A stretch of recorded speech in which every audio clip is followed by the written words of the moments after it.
So first off, quickly, I wanted to jump into my aisle. This is where I'm at, 225. This is the gear. And one of the things that I noticed, I have crystals here. I realized that, like I mentioned before, this is a old account that I've had alts on before, but in Scania, NA Scania, and this character is on Enosis. So I realized that the crystals again are account bound. So just that's how I got these crystals before people are jumping on me. I didn't even really notice that, but we'll just hold me accountable here. 317 crystals. I don't need it, don't plan on using it. So we'll just keep it at that number. But this is the gear so far, right? The burning, weapons, a lot of these. This is like the returning player EXP necklace. A lot of these EXP stuff is free. Just trying to level up to 230 at least to take advantage of the burning. And so this, and okay, so we'll talk about what I've been focusing on here is trying to get Star Force up to 160. Okay, so this is my EXP training gear right now. I actually do have 160 Star Force.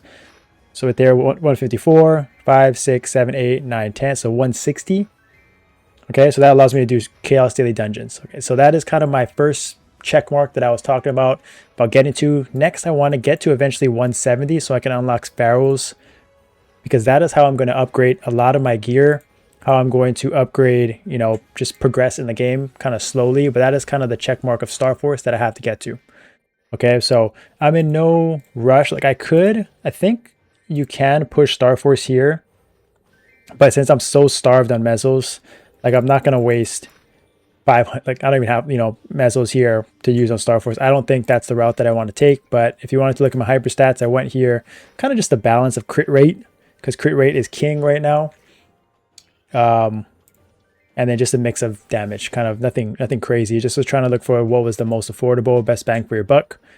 Jewels, I got an EXP one here, and then I got a crit rate set. Again, crit rate is really, really hard to come by.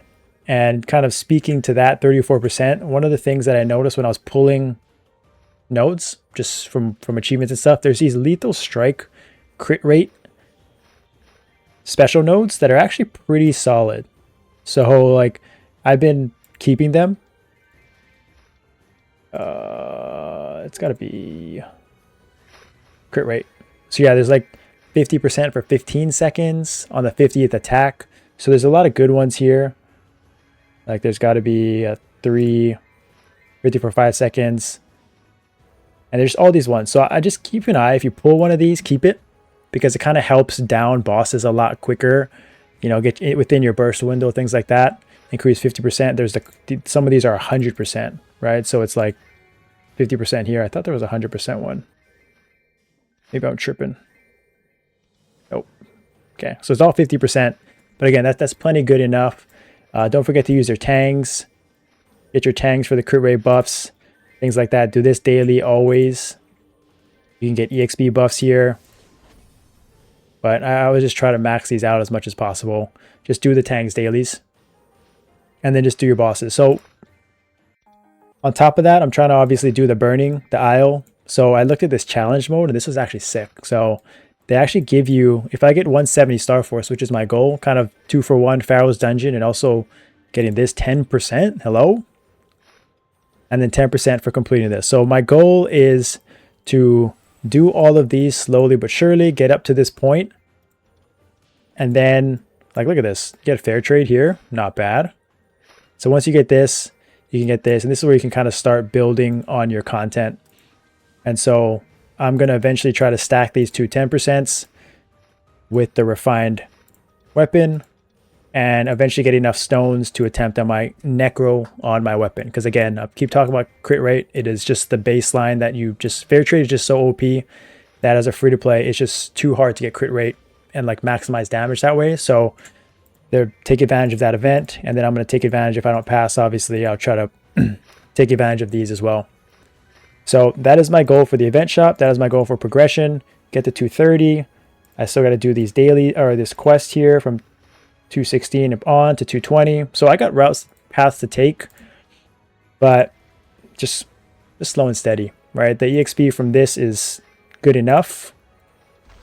Like I would say like what, 1%, just under 1% an hour with 128 XP. I'm kind of saving my growth potions, my EXP potions. I actually probably should use it there, but can use it during hot time.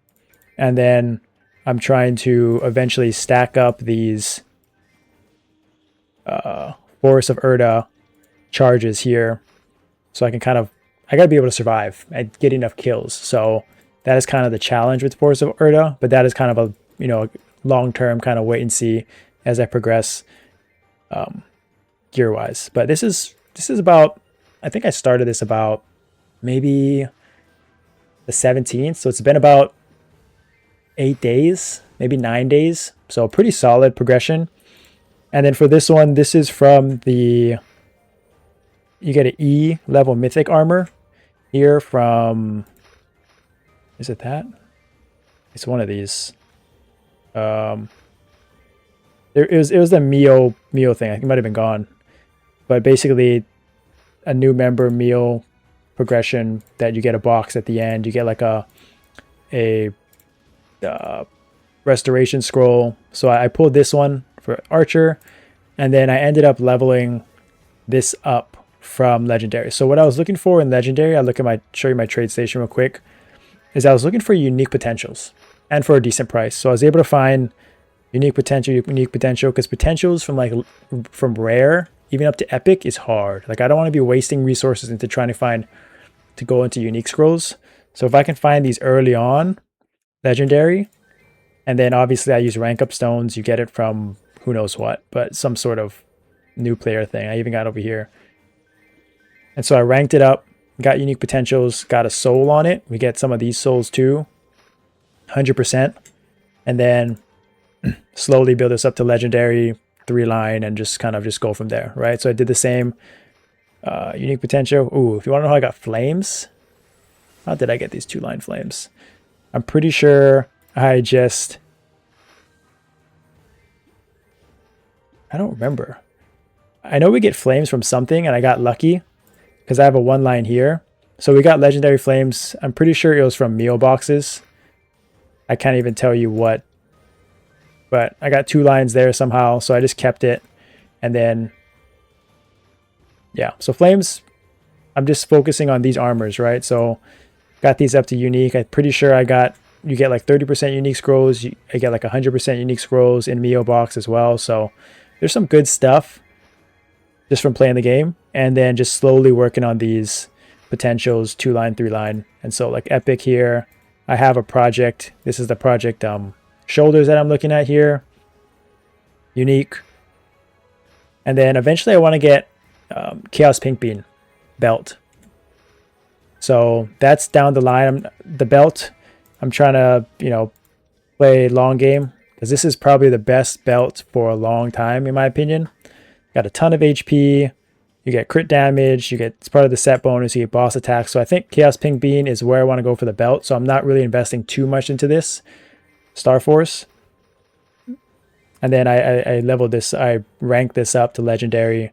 And so my plan for this is just do bosses for the accessories, right? Epic potentials are good enough, but ideally I'd want uniques. So I got some uniques here. I got lucky unique here. And then I want to eventually change this glove out. And this, ideally I wanted to get this hat out. I wanted to get the crit damage hats. So I was kind of looking here. So you see I filtered through unique. I filtered through unique potentials. And I was looking for this one with crit damage, right? 3%. And then the hat, ideally, is 3%. So that was the ideal. Shoes, it doesn't really matter. Cape, crit rate. So that was kind of a nice bonus. So that is where I'm going right now. You can see I think I got majority of these things from drops or just from Mio in general. And then I got the pocket. I ended up getting a lot of guild points, and I was able to unlock it. So progression for the Mio is not bad, right? And then I'll show you last my nodes. I think my nodes are pretty much almost maxed. These ones are a long way to go, but again, just through doing dailies, just from doing Mio, just from, things like that, I got a ton of nodes, was able to open boxes, a lot of like the Isle, level up stuff, you get a lot of things here too, right? So I'll get more EXP nodes here, and I can get a lot of things here too. So there's just so much to do. I get it's overwhelming, but that is my progress right now. And then eventually I need to get more characters. Obviously I got one, and I'm going to be focusing on like the crit rate ones from, let's see. Well, I want like the pirates for final damage, HP. I think Cygnus. Yeah, Cygnus for the crit rate. And then I want the like the Isle and the Arrow for final damage. So there's a lot of good ones, right? So I just got to do them. But yeah, that's my progress right now. I'm able to actually clear up through, yeah, like Chaos Volley on single, Hela normal multi, Hela hard single. So the damage is not bad. I don't know. We'll see how long I do this, but that's kind of where I'm at right now. Yeah, progression seems pretty good. Not bad. Not bad at all. Able to survive in this map too, so I'm pretty happy with that. HP is decent now with the buff, so yeah. That's the IO progression, and I'll try to keep you updated when anything exciting happens.